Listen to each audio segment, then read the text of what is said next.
ভ্রমর, আমরা যে ভ্রমর দেখি, ভ্রমর যে ডানা, এই ডানা ওয়েট যতটুকু, তার বডির যে ওয়েট, সে ওয়েটের আলোকে সে উড়ার কথা না, কিন্তু সেই দিব্যি উড়ে বেড়ায়। কারণ সে জানে না তার এই যে ডানা থেকে তার শরীরের ওজনটা অনেক বেশি। এজন্য তোমরা কখনো তোমার পিছু ডানের দিকে তাকাবা না, তোমরা সবসময় সামনের দিকে তাকাবা।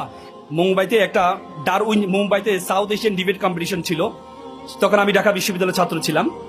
যাওয়ার পরে সেখানে 3টা মূর্তি দেখতে পেলাম।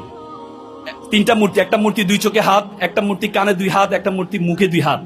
তা আমি জিজ্ঞেস করলাম যে মূর্তি 3টা হাত কেন? তখন তারা বললো চোখে 2 হাত মানে আমি খারাপ কিছু দেখবো না, মুখে 2 হাত মানে আমি খারাপ কিছু বলবো না, কানে 2 হাত মানে আমি খারাপ কিছু শুনবো না। সেখানে দেখলে একটা বানর ধরার প্রক্রিয়া দেখাচ্ছে, একটা খাঁচার মধ্যে কিছু বাদাম রাখা হয়েছে।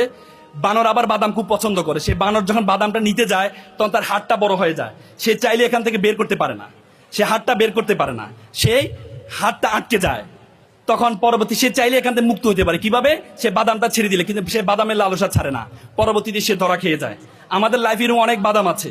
আড্ডা is a one kinds of বাদাম, Facebook is a one kinds of বাদাম। তোমরা যদি বাদামের লালসা ছাড়িটা না ছাড়তে পারো, তাহলে তোমরা বানরের মতো খাঁচার মধ্যে বন্দী হয়ে যাবা।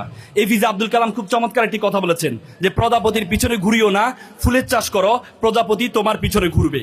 তোমরা যারা শিক্ষার্থী আছো, তোমাদের পিতা মাতার তোমাদের জন্য অনেক কষ্ট করেছে, পিতা মাতার জন্য একটা মমত্ববোধ তোমাদের মধ্যে থাকবে।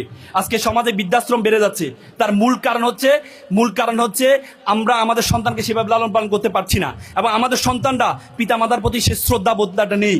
সেই শ্রদ্ধাবোধটা তোমরা করবা। আর আমাদের দেশ, আমাদের বাংলাদেশ, নতুন বাংলাদেশ, সুন্দর বাংলাদেশ, এই সুন্দর বাংলাদেশের জন্য তোমাদের কিছু দায়িত্ব কর্তব্য আছে।